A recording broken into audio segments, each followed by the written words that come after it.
Good evening all of you. जैसे कि आपके स्क्रीन के ऊपर ये दिख रहा होगा, ये हम लोग लेकर आए हैं D3 यानी कि सेमेस्टर 5 का हम लोग को क्या पढ़ना है और क्या नहीं पढ़ना है।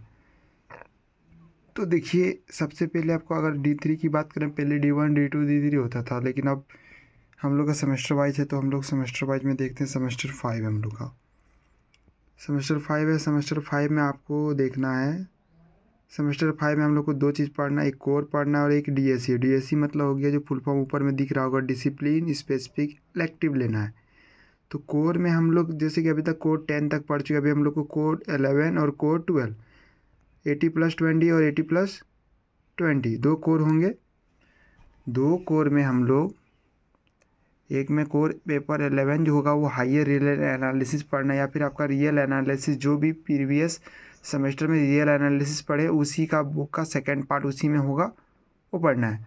उसका पेपर 12 हम लोग के लिए बिल्कुल नया है, जहाँ पे हम लोग को कॉम्प्लेक्स एनालिसिस पढ़ना है। उसी में एक टॉपिक का नाम है ऑप्टिमाइजेशन। ऑप्टिमाइजेशन में ही हम लोग को LPP पढ़ना होगा, ठीक है।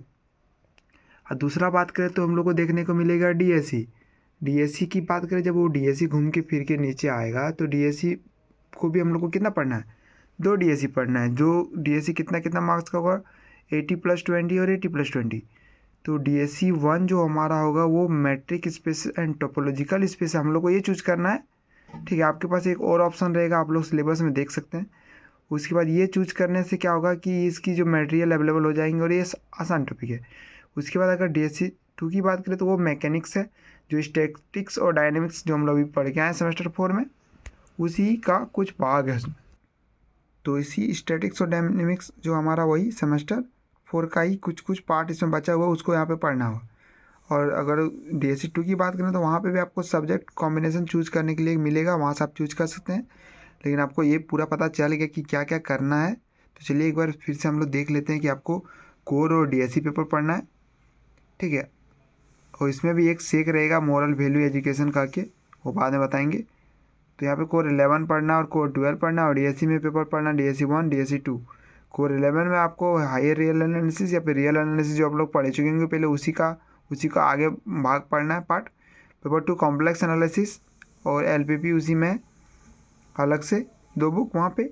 और उसके बाद आपको मैट्रिक स्पेसिस एंड टोपोलॉजिकल, यहाँ पे 2 बुक कॉम्बिनेशन DSE 1 बनेगा, और मैकेनिक्स में भी 2 बुक्स का कॉम्बिनेशन DSE 2 बनेगा।